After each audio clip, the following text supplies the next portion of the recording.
Good morning, cadets. Welcome back to our Commandos Origins. Not exactly playthrough because we just finished the game. It is, as I mentioned in the previous episode, a collectible reading. I am actually in the last mission, and actually, this quick save before I opened the path towards the last collectible. Now, the collectible disappears from the map once you get it, so you don't need to worry grabbing it again. And the reason that I'm doing this in mission is because the main menu music sometimes has, or it has that crescendo that is really loud and it's gonna cover my voice, and I have to drop it really low, the audio. Even now the audio is dropped, so the background music from the mission is not blaring, even if it's like goes high up. Anywho, let's just start with them. I think it's like 50 total. I don't know. Because it was like, what, 4 per mission? But there were some like 5 and 6, but that was with the generals. So basically, yeah, it was kind of like 4 per mission. Times 14. So, what? Yeah, it's kind of like total like 50 collectibles, actually, with the generals. Anywho, let's start with the finest hour, which I believe... No, it was not. That's not what the mission was called, because it was Operation something. So yeah, finest hour. A war is not won by evacuating. Following these words of Prime Minister Winston Churchill, the British government assembled a top-secret special force. Their primary focus was to strike strategic crucial targets and slow down the German Reich's war machine. Often these missions were regarded as too risky, too dangerous, or straight up impossible. Only a handful of men were considered capable enough to see these missions through. While their skills were unparalleled, their careers leading up to the recruitment as part of the Commandos were often rather questionable. Yeah, that much is true. Then we have the Willys MB, or Willys Jeep. The Willys MB was known by a number of different names over its production, including the Willys Jeep. This vehicle was the result of the need for a standardized 4x4 by the American military in the 1930s. Compared to its competitors, which eventually included the German Kübelwagens in the field, the MB was lighter, more capable, and easily modified on the go to fulfill numerous roles. It also became the first mass-produced civilian four-wheel drive vehicle after the war, under the Jeep CJ-2A model name. During its primary production run between 1941 and 1945, there were nearly 650,000 units built, compared to the approximately 50,000 Kübelwagens. Damn, that really is a lot, actually. And regarding the modification, I believe some of them, you could have like a machine gun attached to it, like in the back.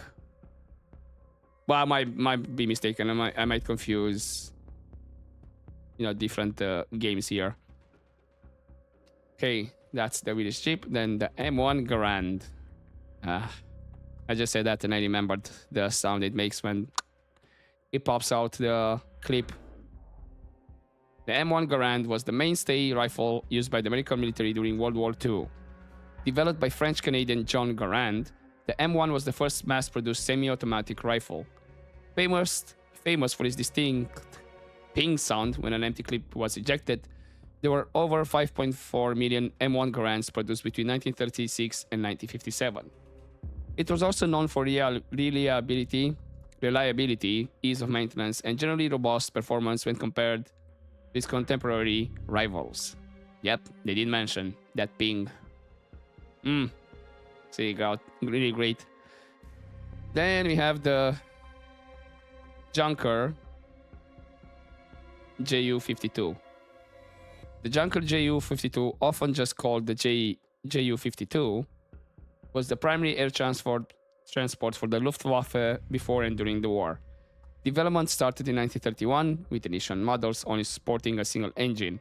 Later models will be given 3 engines and the ability to land on a variety of surfaces. This would allow the Ju-52 to carry up to 1,700 kilograms of cargo into areas that other aircraft might have trouble reaching. The Luftwaffe made several attempts at converting the Ju-52 to fill other combat roles, such as a bomber. Despite these efforts, however, the Ju-52 remained in use primarily as a cargo transporter. Okay, so this, I believe, is foreshadowing going the second mission, because the first three was from the first mission. Then we have the weather stations. Being able to predict the weather to any degree is key for planning naval and aerial operations, as is keeping that information secret. During the war, Germany secretly built and utilized 15 semi-automated weather stations across the Arctic. These were built to augment the existing systems used by the Germans, boats and buoys that were increasingly under risk of enemy attacks. These stations were powered by generators that had enough fuel to run independently for 4 to 6 months, putting out 4 encrypted messages per day. Many ended up operating beyond that time frame. Then we have the Wetterfungerat Land. I probably butchered that pronunciation. Which is, the Germans were serious about secrecy. Crew members transporting these weather stations were often only told about the mission after they were already on the way. Transport boats often traveled with other boats to help conceal their true purpose. Additionally, the equipment was stored in specific containers or even in torpedo tubes. The most durable weather station known by the name of Landjäger. It was discovered in 1945 after the war by 2 hunters in Finland and subsequently dismantled by the Finnish authorities. Then we have combat knives. Featured in many Commandos Regiment insignias, the Fairbanks Sykes fighting knife has firmly established itself within military circles. Developed by William Ewart Fairbairn and Eric Anthony Sykes, the double-edged knife resembles a dagger. Its slender blade can easily penetrate rib cages or thick fabrics worn in war. Its development started in 1940, with the first production starting only a few months later in January 1941.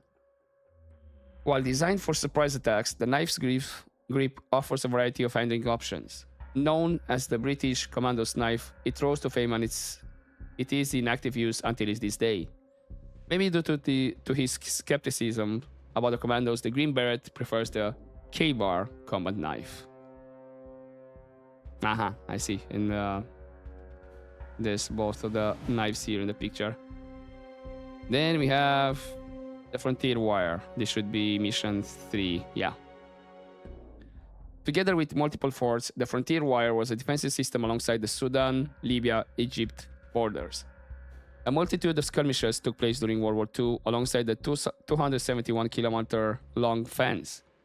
While the barbed wire fence was effective against the mostly unarmed in the Second Italo-Senussi War, it did little against the British armored forces in World War II. They often used the fence as entry point for sabotage missions on the connected structures. While the Frontier Wire posed little threat by itself, the build patrol routes and outposts connecting to it were of high interest for both factions. Then we have Fort Capuzzo. During World War II, the Fort Capuzzo was a symbol for the ongoing power struggle in North Africa.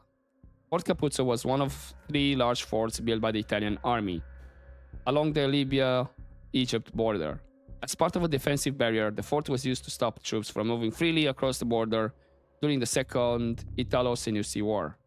The enclosed yard and living quarters facilities on the fort's outer ring made it an ideal base of operation during the Western Desert Campaign. Holding control over Fort Capuzzo allowed the occupying forces to take advantage of the established defense structures. Seeing as the fort was built with military use in mind, it is no surprise it was highly contested. Then we have the SD KFZ to Kettenkrad. Having started service as a light tractor for the Luftwaffe, the SD KFZ-2 was the lightest half-track vehicle produced by Germany during the war. It was light enough to be carried in the hold of a Ju-52, meaning it could accompany troops almost anywhere a Ju-52 could fly. The Kettenkrads were versatile. They were used to ferrying troops as aircraft tugs for laying communication lines and even as a light weapons platform. Okay, there's a bit of typo here at the communication. I think there's an I missing. Well. Then we have Springfield M1 M1903. From 1903 and throughout the half of the 20th century, the Springfield M1903 was utilized as standard repeating rifles for the American military. During the Spanish-American War, the Spanish Mauser outperformed the American rifles by far, prompting the search for a replacement to the Americans' existing arms. By the end of its production, there were over 3 million M1903s in circulations. Over its long service life, the M1903 became a favorite of snipers and still holds its spot among the top 20 longest confirmed kills, achieved in 1918 at a distance of 1.280 meters. That's really long. Then we have the Carabinier 19K. Was one of the most spread German arms during World War II. Contradictory to its name, the Carabinier 19K is more comparable to an universal gun such as the Lee Enfield No. 4. As aftermath of the Treaty of Versailles, Germany's weapons production was strictly limited. The less restricted production of Carabinier was used as cover to continue distributions of firearms. The Carabinier 19K, also known as Carabinier 19 Kurz, utilized the Mauser System 98 and was known for its reliability. It was adopted as the primary service rifle of the Wehrmacht and made appearances in conflicts across the world, even after the end of the war. So yeah, this is the other sniper. And then Zundap KS 750. The Zundap KS 750 was a motorcycle with attachable sidecar, deployed by the Wehrmacht on most major fronts. Entering the service in 1941, the Zundap offered a versatile vehicle capable of transporting 2 soldiers alongside weapons equipment with substantial off-road capability. Between 1941 and 1944, over 18,000 units were built, but ultimately discontinued due to its high production cost. Damn. I think that was second mission. Third, yeah, we're already on the 4th mission. Supply lines. During World War II, Germany relied heavily on railroads to supply their fronts. The lack of oil resources meant Germany could not rely on motorized vehicles to transport their supplies. Taking advantage of their considerable amounts of steel and coal, railroads were the next best option. Transportation by train also meant that supply lines were quite inflexible, as damage to the rails could immensely slow down or even halt supply lines. Yeah, that's true. Just a little dent in the rail, and that's it. And across the river, railway sabotage was a key tactic to impair Germany's supply lines, as the Wehrmacht relied heavily on transportation by train. The loss, delay, or the misdirection of supplies had a noticeable impact on the fronts. This time, the commandos are tasked to render the local railroad utterly inoperable by destroying the bridge crossing the river. Losing this track will force the Wehrmacht to reroute their store supplies, making the remaining bridges crossing the river even more vulnerable to attacks. And then we have, for the next mission, the Shetland Bus. Was the nickname of a special operations group that operated between Shetland, Scotland, and occupied Norway. From 1941 until the end of the war in 1945, the Shetland Bus operated in some of the harshest waters in Europe to transport operatives and supplies to and from Norway. Initially using a mix of 14 different fishing boats, the operation eventually obtained several submarine chasers from the US Navy to help prevent losses from German attacks. And then we are going to the Norwegian resistance. The Norwegian resistance movement is a catch-all for several different, often parallel efforts to resist the occupation of Norway from Nazi Germany during the war. From maintaining the legitimacy of the exiled government to armed resistance and counterattacks against the Germans, the resistance aimed to sabotage all and any German efforts in the country. From the beginning of the resistance until the end of the war, there were 1,433 men and women killed in action against the occupiers. That's not a small number. Then we have the Luger P08. The P08, also known as the Parabellum, is one of the most well-known semi-automatic pistols of World War II.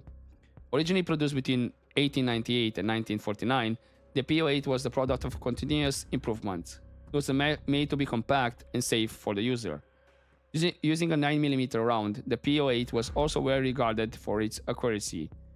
Built to exacting tolerances for the day, the P08 and its variants were known to have long service life when properly maintained. And finally we have the Kubelwagen.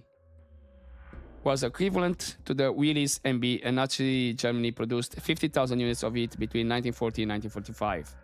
Although the most well-known Kubelwagen variant was not a four-wheel drive vehicle like the MB, it nonetheless proved effective in its roles on a number of battlefields. In addition to being very light, it shared many parts with the KDF cars that were originally planned to be available to German citizens, allowing for simple construction and maintenance. Then we have 8.8 centimeter flak. Produced by Germany between 1933 and 1945, the 8.8 centimeter flak and its variants were some of the most common anti-aircraft weapons used by Germany in World War II. Due to its versatile design, the 8.8 centimeter flak also saw use as an anti-tank weapon, as well as being developed into variants for the use in German heavy tanks.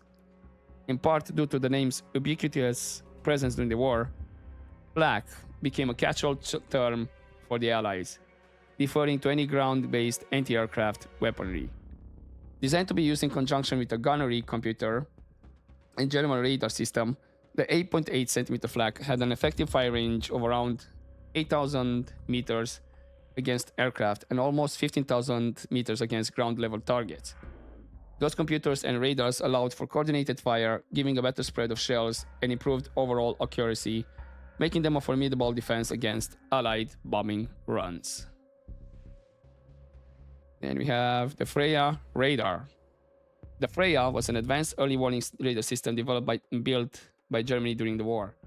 With initial tests starting in 1937, there will be over 1,000 stations built up until the end of the war in 1945. With a radar frequency of 250 MHz and 200 kilometers range, the Freya was significantly more capable than the British chain home system, which operated on a 20 to 30 MHz frequency to a maximum distance of 160 kilometers. Damn, that's really a big difference. Then we have the Wurzburg radar. Built alongside the Freya systems, the Wurzburg was the ground-based tracking radar system for Germany starting in 1940. The Wurzburg proved so effective against Allied air raids that the British invested in significant resources into finding countermeasures, against which it culminated in the Carpet system. In conjunction with the Flak 88 guns, Germany was able to mount a considerable defense against airborne foes. Then we move on to the Channel Islands. An archipelago in the English Channel, the islands were occupied by the Germans after the British were defeated in the 1940s. Once occupied, the Germans immediately set to work constructing fortifications as part of the Atlantic Wall, using labor from imported Soviet workers as well as 16,000 slave workers. While there were initially forced labor camps on the islands, they eventually turned into concentration camps in 1943 under control of the SS. Damn. Then we have the German mine. Although the commandos were never actually involved in any operation related to a mine, the Allies did have several operations across Europe and North Africa to deny Germany access to those kind of resources. Germany lost its footholds on the African continent after the signing of the Treaty of Versailles, but during World War II gained access to the gas and oil in North Africa through their alliance with Italy. Between 1940 and 1943, the Axis powers fought the Allies across Libya, Egypt, Tunisia, Morocco, and Algeria with over 500,000 military casualties. Then we have steel hand grenade 24. The steel hand grenade, often called the stick grenade or potato masher by British forces, was Germany's standard grenade from 1915 onward. Recognizable by its wooden handle, it allowed for greater throwing distance compared to traditional hand grenades. Following Germany's defeat in World War I, grenade production largely ceased due to economic and military collapse. However, the Weimar Republic revived the design in 1924, creating a new version with a longer handle, lighter weight, and removable belt clip while keeping the same explosives and fuse. Though widely used, it lacked shrapnel effects, making it ineffective against armored vehicles and fortifications. Variants included cold weather models, smoke grenades, and a bundle version with 7 times the explosive power, though it was heavier and harder to throw. German soldiers commonly tucked them into their belts, but later carried them differently to prevent accidental arming. Yeah, that kinda sucks if it goes off by mistake. Then we have the dam. In Operation Magpie, the Germans are aware of encroaching Allied forces, but not of the Commandos. Without the resources left to defend the mine, they plan to collapse the dynamite dam and flood the mine, thus denying any potential use to the Allies. The Commandos must prevent the Germans from completing their plan. And that we did. Then moving on to the 5cm Pak-38. Was a semi-automatic anti-tank gun used by the Wehrmacht's Panzerjägertruppen against armored vehicles. Developed as a successor to the Pak-36, it entered production in 1939 and saw combat from 1941 onwards, particularly during Operation Barbarossa. While early anti-tank weapons struggled against Soviet armor, the Pak-38 was one of the few early war guns capable of penetrating 45mm of sloped armor at close range. Against heavily armored tanks like the KV-1, it was equipped with Panzergranaten, though effectiveness remained limited. Despite being eventually replaced by more powerful weapons, it continued service until the end of the war. Variants included the KVK-39 for the Panzer III and adaptation for later anti-tank weapons. Then we move on to our first boat, Assault Cutter. Literally translates to assault fish cutters. Those boats were used to aid the Kriegsmarine during World War II. In 1920, Germany initiated a program to unify the vehicles of their fishing fleet. By offering cheat credits, Germany encouraged private owners to commission ships based on predefined standards. In exchange for the cheap credit, the owners allowed the Kriegsmarine to draft their boats during wartime. From 1942 onwards, Germany commissioned a total of 1,702 of these cutters, making it the largest ship line in the history of German seafarer. The assault cutters were built in 42 shipyards across all of Europe. The keel and stem were made of oak wood, while the frame was made of steel. While initially constructed as a fully functional fishing boats, they were later modified by Germany for military use. Of the 554 cutters deployed to the front, 135 were sunk. The assault cutters were mainly used for guarding, minesweeping, and anti-submarine warfare. Even after the end of the Second World War, they were manufactured for commercial fishing. Okay, I think maybe like we're not exactly halfway through there. Well, we're getting there. Moving on, occupation of Norway. During World War I, Norway maintained neutrality. Therefore, its political climate was influenced by pacifism and the belief that war wouldn't reach its shores. As tension in Europe rose, the country declined a non-aggression pact offered by Germany to avoid conflict with Britain. As Britain set the plans into motion to occupy Norway, the German invasion on April 8th or 9th, 1940, caught them by surprise. Norway was unprepared and Oslo fell quickly with minimal resistance. Norway's king was able to escape, and on April 24th, Britain decided to evacuate Allied forces. Norway became one of the most fortified countries during the war, with a ratio of 1 German soldier to every 8 Norwegian civilian. Over time, resistance groups formed, with about 4,000 active members by the war's end. They specialized in sabotage, raids, and intelligence gathering, which greatly contributed to Allied operations in Norway. Then Operation Claymore. On March 4th, 1941, around 500 British soldiers landed on the Lofoten Islands as part of the first large-scale commando operation. Tasked with infiltrating German-controlled industries, the force, supported by the Royal Navy, Royal Engineers, and the Norwegian Independent Company 1, aimed to avoid direct confrontation with German forces while maximizing damage to the local fish oil factory. Trained to operate independently, the commandos were equipped to rely on their weapons, as naval support would be limited during the landing. Despite these challenges, the operation proved highly successful, disrupting German operation in Norway and yielding 228 prisoners of war and over 300 volunteers for the free Norwegian forces in Britain. Across 4 landing sites, the commandos destroyed approximately 3,600 tons of oil and glycerine. However, the most significant victory came with the capture of an Enigma machine from the German trawler Krebs. In a desperate bid to prevent its capture, a German lieutenant threw the machine overboard just minutes before his death. Along with the salvaged codebooks, the Enigma machine enabled the Allies to crack German naval codes, allowing them to avoid German U-boat concentrations. Not sure if it is more here. It's missing a comma or the end of the sentence. I guess that's it.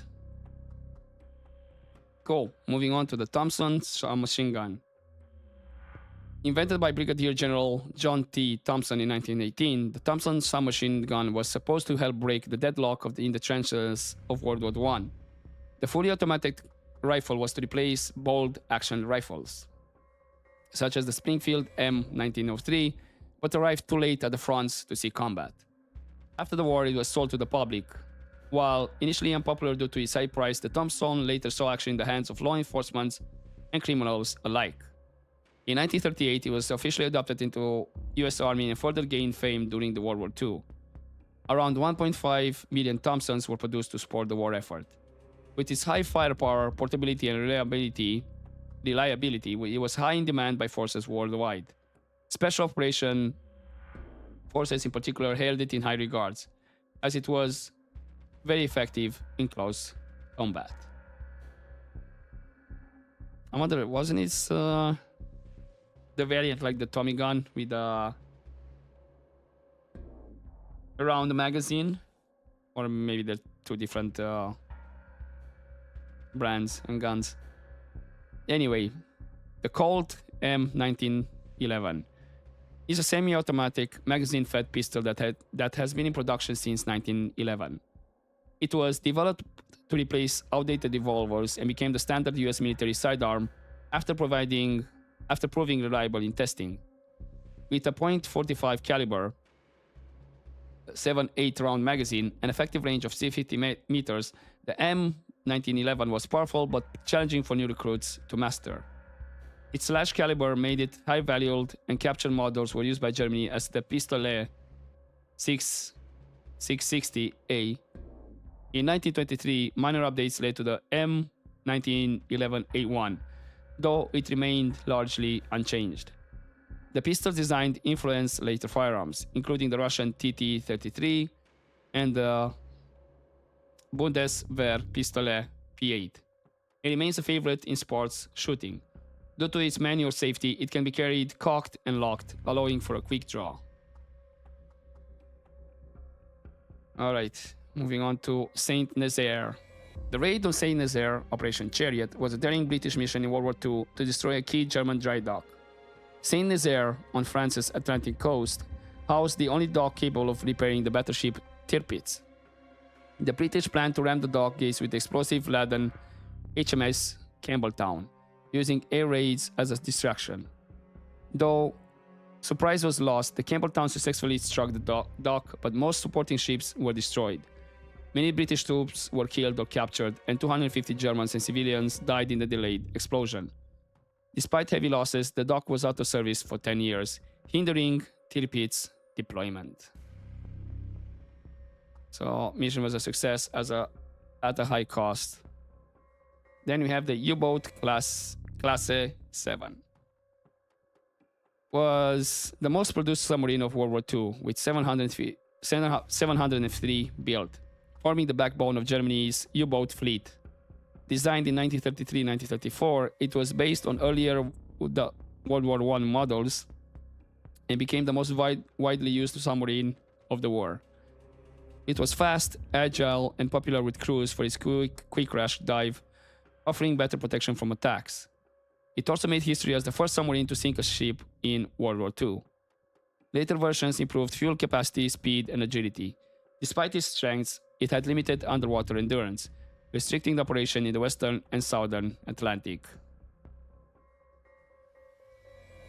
Then we have the HMAS Campbelltown. The Town-class destroyer of the Royal Navy was one of the 50 destroyers of the US Navy transferred to Britain in 1940. After serving in convoy escorts and rescue missions, it was withdrawn for a special operation while undergoing repairs. For Operation Chariot, a raid on Saint-Nazaire, the ship was reinforced with extra armor, mounted guns, and 4.1 tons of hidden explosives in its bow. On March 28th of March 1942, at 01:34 minutes, Campbelltown rammed the dock gates, delivering a devastating blow to German naval operations and crippling the dry dock. Then we have the Panzer III. Was Germany's main medium tank during World War II, intended as the default model for Panzer divisions. Strong in the early year, it became obsolete due to limited upgrade potential, leading to its chassis to be being repurposed for the more successful Sturmgeschütz III. Designed to weigh no more than 24 tons for bridge crossing, it had a 5-man crew and internal radios for coordination. Initially disguised as the Zugfuhrwagen to bypass the Versailles Treaty, production began in 1936. Instead of mass production, Germany prioritized high-quality craftsmanship, resulting in slow output and inconsistency across manufacturers. Despite its growing inferiority by 1941-1942, high losses forced continued production. The Panzer III saw around 13 official variants, including command tanks, flamethrowers, and amphibious models, serving in various specialized roles. Then, was it like Panzer IV then? Or 5? Because I don't know that there was another tank coming towards the end of the war, but it was a bit too late. That was like really strong. I think then it was Panzer IV. I don't know why I thought the Panzer III was the one that came towards the end of the war. Right. Okay, next one is the Heinkel HE-111. And it was one of the most numerous planes in the early stage of the war. Easily recognizable with its distinctive glass nose. Development of the HE-111, often dubbed the Wolf in ship's clothing, began in the 1930s. Initially designed as a civilian airliner, the HE-111 gained attention for its record-breaking speed, which prompted the Luftwaffe to repurpose it as a bomber. It fared well and was used across all scenarios. During the Battle of Britain, however, the HE-111 faced serious opposition for the first time, as its lack of armor made it vulnerable. Despite continuous upgrades and modifications, the aircraft gradually lost its relevance as the war progressed. It remained in service throughout the war, due to Luftwaffe's failure to develop a suitable replacement. Ultimately, the HE-111 production ceased in 1944. Then we have the Mark II grenades. Commonly called the Pineapple Grenade, was a standard US anti-personnel grenade from 1915 to 1950s. It succeeded the failed Mark I grenade and saw widespread use in World War II, with limited deployment in Korea and Vietnam. Made of cast iron with grooved surface, it was designed to aid fragmentation and improve grip, though the grooves did not effectively enhance fragmentation. Early fuses had issues such as making a hissing sound when ignited, alerting enemies. Later fuses sometimes detonated too early, but improved version rarely made it to the front due to the high number of already produced Mark IIs. Variants include the low and high explosive models, practice grenades, and different fuses. While effective, its design's flaws led to its eventual replacement by more reliable fragmentation grenades. Then we have War over Africa.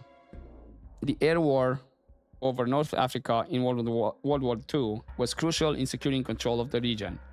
In June 1940, the RAF began bombing Italian positions in Libya, aiding in repelling the advance.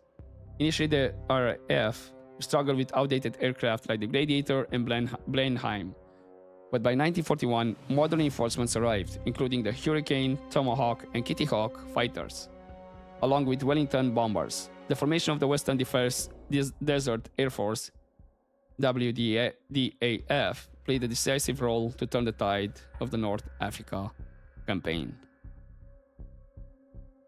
Then we have Commando Order.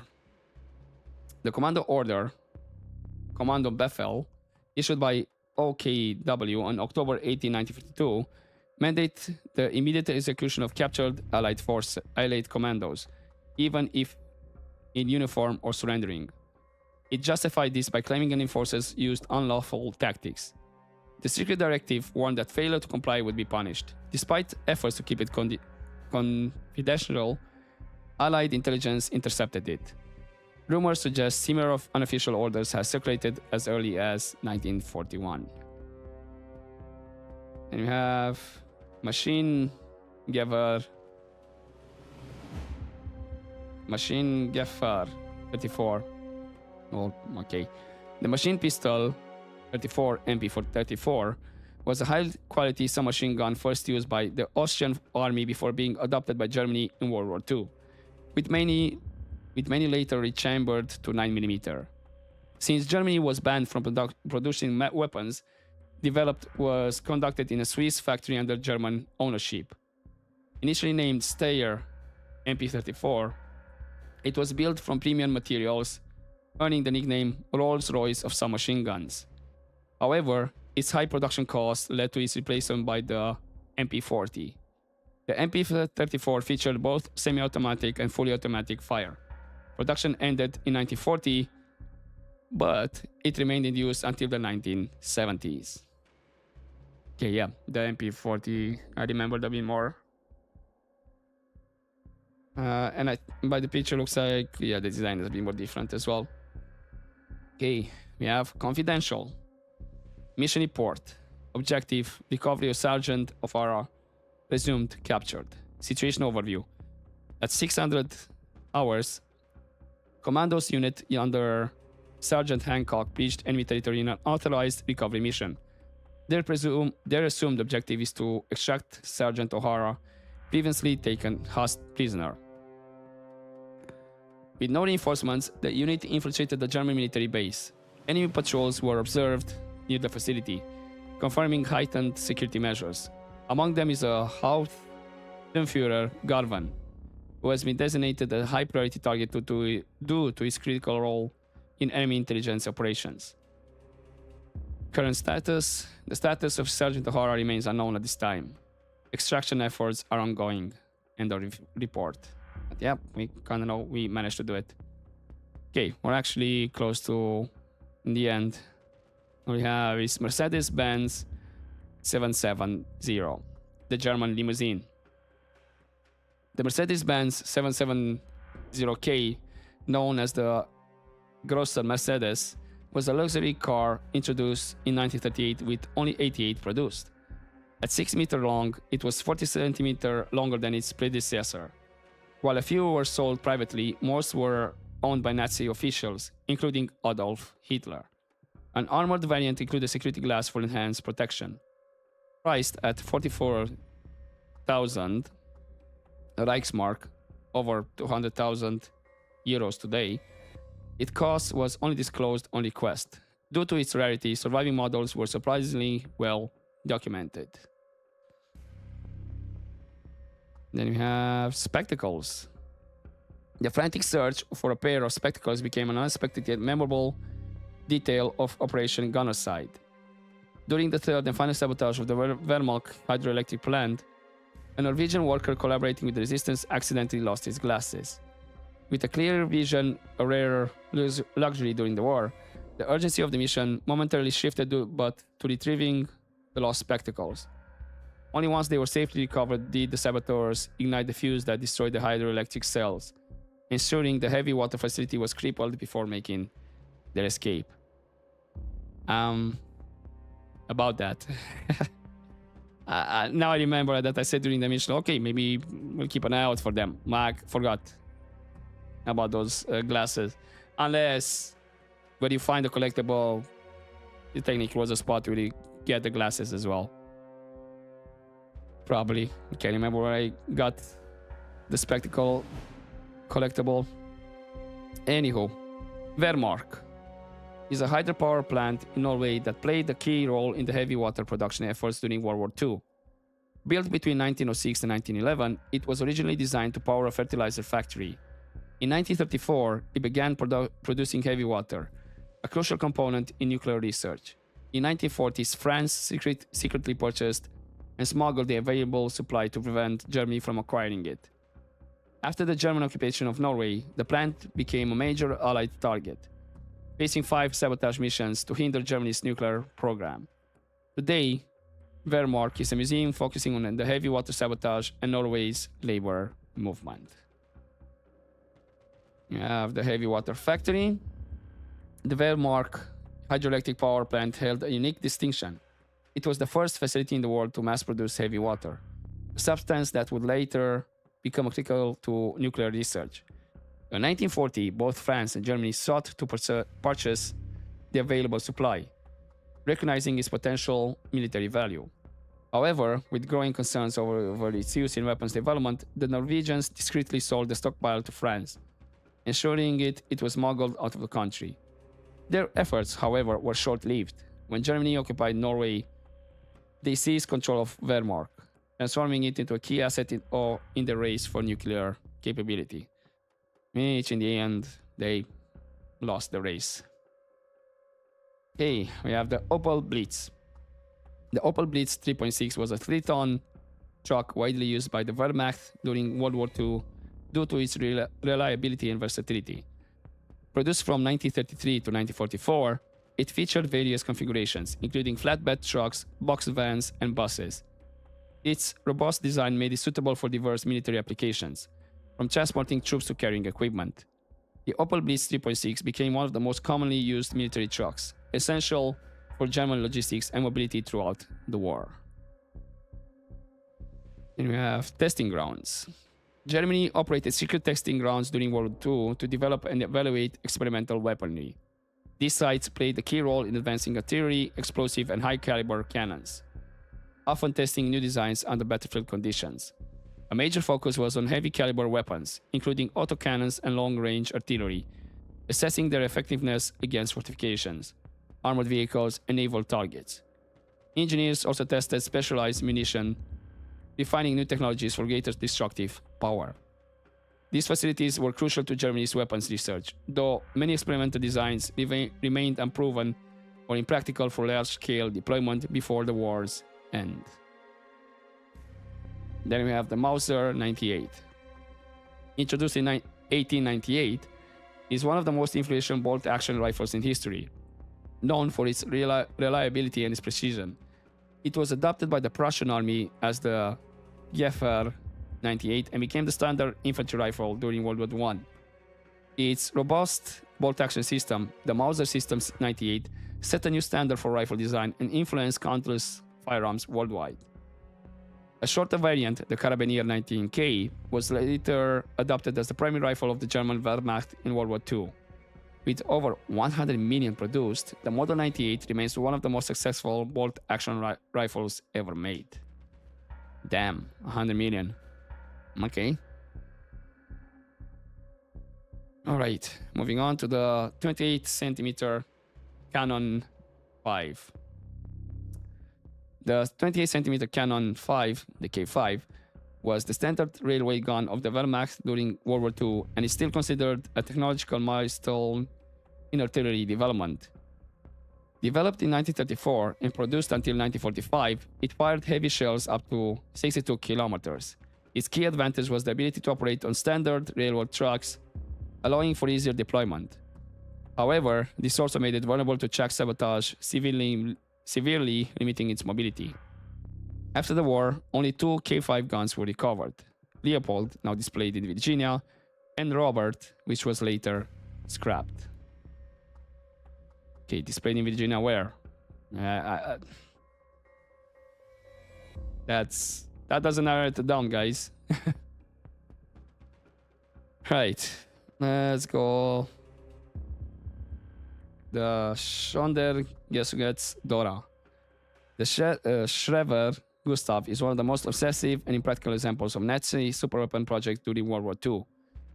Developed in the mid-1930s, this 80-centimeter railway gun weighed 1,350 tons and required a large workforce and over 2 days just for assembly.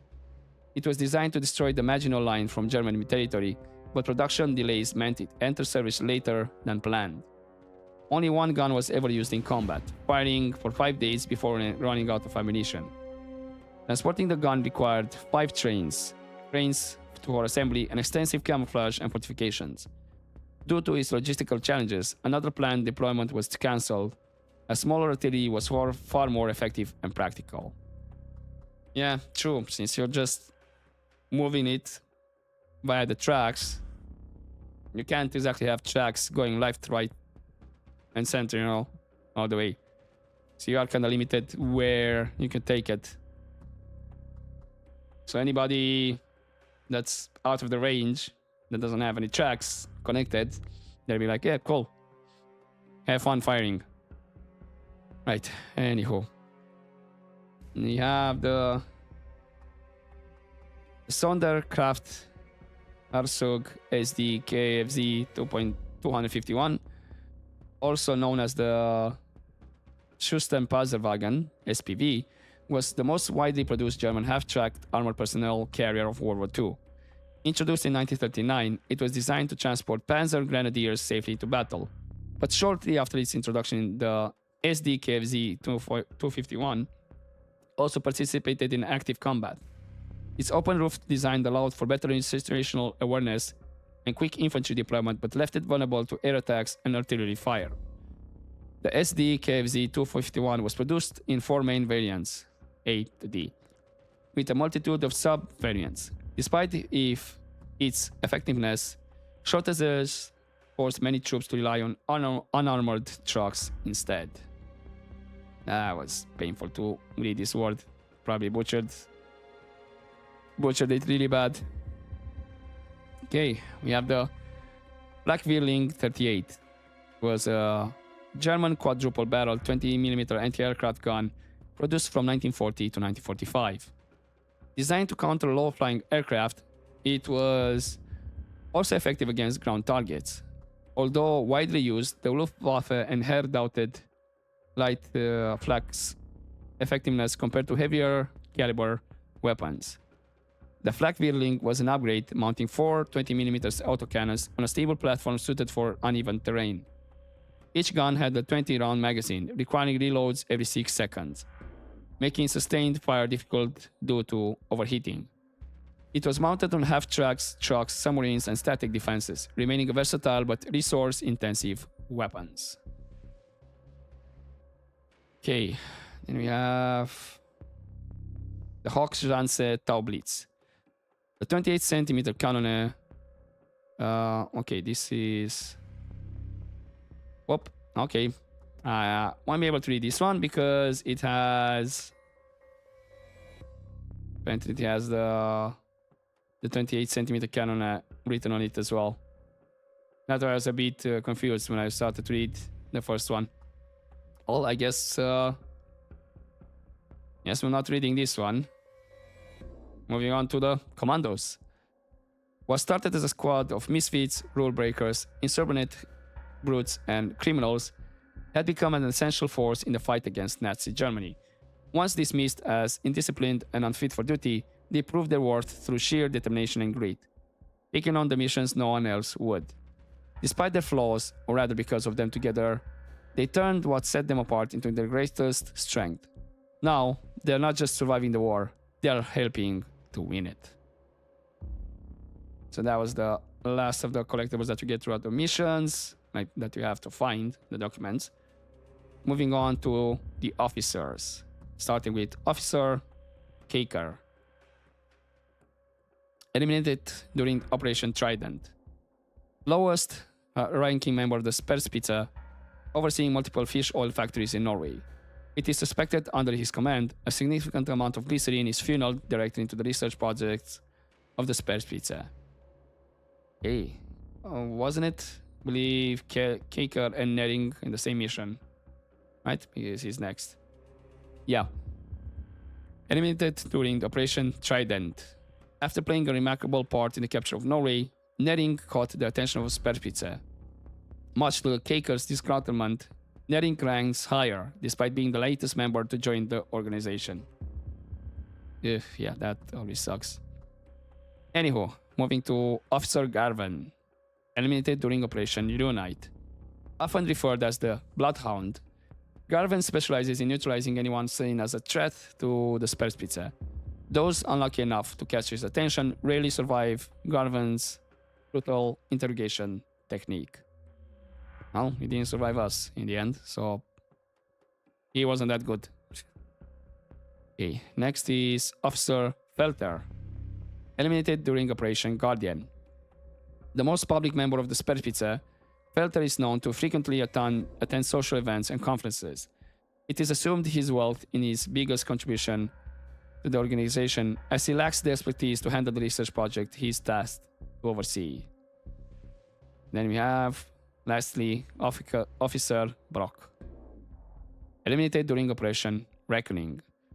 Founder and head of the Sperrspitze, as an acclaimed officer, Brock has earned esteem and recognition among the Wehrmacht.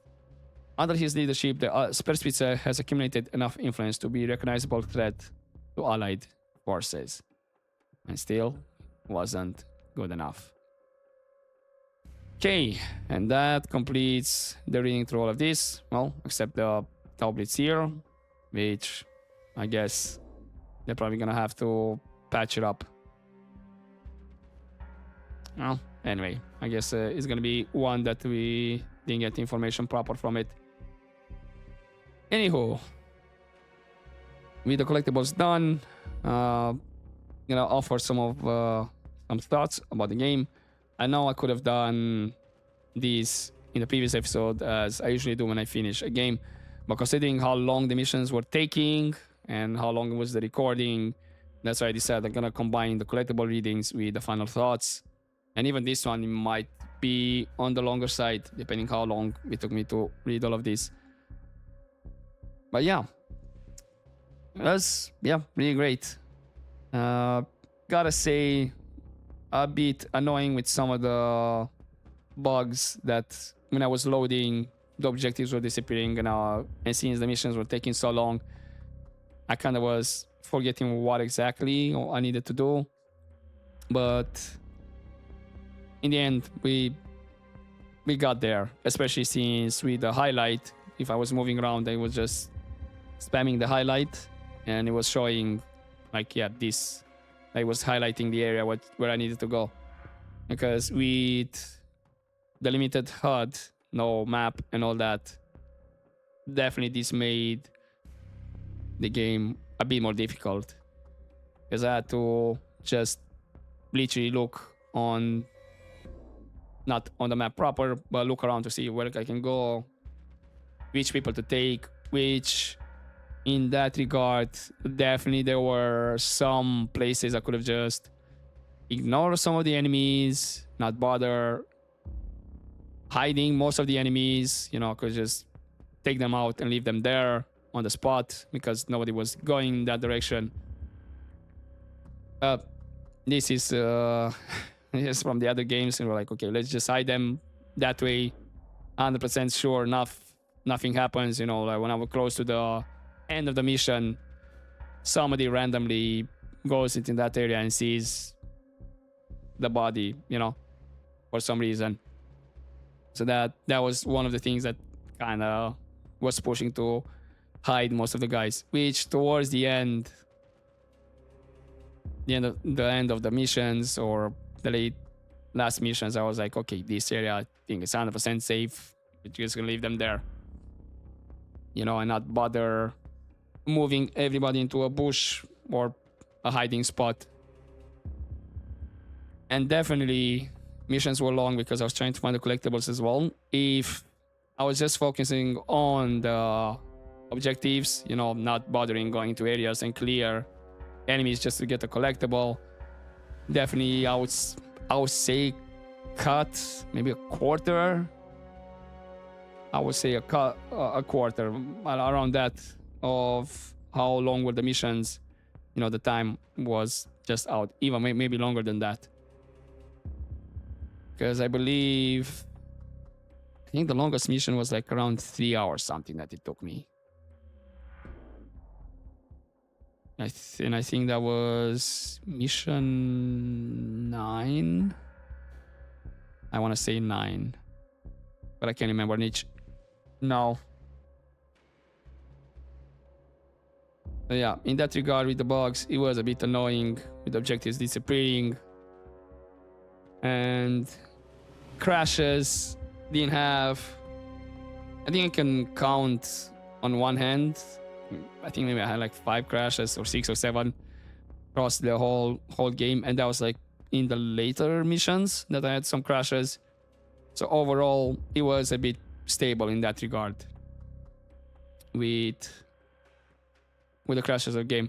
Although another thing that kind of annoyed me was sometimes when I was loading, my guys, I don't know, they were receiving command and moving along, and that kind of screwed me over as well if I was not paying attention, especially on the climbing on the poles.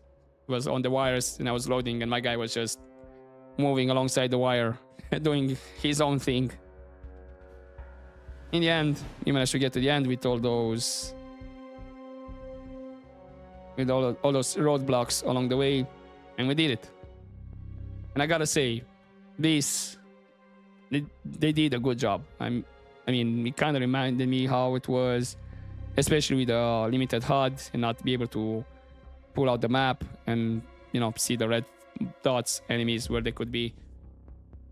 This kind of reminded me how it was back in the day, because yeah, back in the day, Commandos, the first one, it was difficult, but once you got the use of it, well, it was kind of a bit of a breeze. You had some missions that were a bit more difficult that you had to bother. And I do remember the second one, Beyond the Call of Duty, that kind of upped the difficulty then. And I think it also upped how big the maps were, objectives, and all that. I remember playing that one way back in the day, and I had a bit more trouble finishing that one compared with, what was it? Behind Enemy Lines, I believe it was the first one called. And then of course you have Commandos 2 that I played along, and that had a decent difficulty. Commandos 3 was really, again, they kind of upped a bit the difficulty, and it was like really large maps. I remember it was the nightmare. To finish a mission was taking a long time. Something similar like this. Now, I wonder if there's gonna... I need to research a bit more about this company that made the game, and hopefully they're not gonna end up as the Me company and just do like Commandos series, or maybe other games similar like Commandos, Desperados and all that, and then, you know, end up having to be closed because sales weren't up to par. So yeah, I'm curious to see if they could like add missions. Why not? Extra missions as DLC, or I don't know, make a completely new game. Because this one, I believe, what was it, in between 1940 1941, and the other ones the first Commandos, I believe there's some of the missions were kind of taking place towards like the end of the war, like 1944, 1945. Overall, interesting to see how they meet up. And again, I thought the reason that I thought the Green Beret was like kind of the leader, because in the first games you kind of start with the Green Beret, and then you have, but it was the Green Beret, you play the first mission, and then I believe you get what's the driver? I think it was the driver Marine, then you have Sapper, then you have the spy. But yeah, all I know that it was you start with the Green Beret, and that's why I thought he was like kind of the leader. So interesting to see that it was actually the Sapper that started the Commandos team, and the Green Beret being like the outsider, be like, yeah, I can be with you guys, but you know, well, what are we doing here? Anywho, I'm gonna leave it here then for this episode and for this playthrough. We're gonna see whatever comes next, if they're gonna make more Commandos game or other games in this similar fashion. I don't know, maybe they'll take over the IP of Desperados, of the IPs that Mimimi had. Anything's possible. But for now, hopefully you enjoyed this episode and playthrough, guys. I'll see you in the next ones, whichever they may be. As always, don't forget to take care.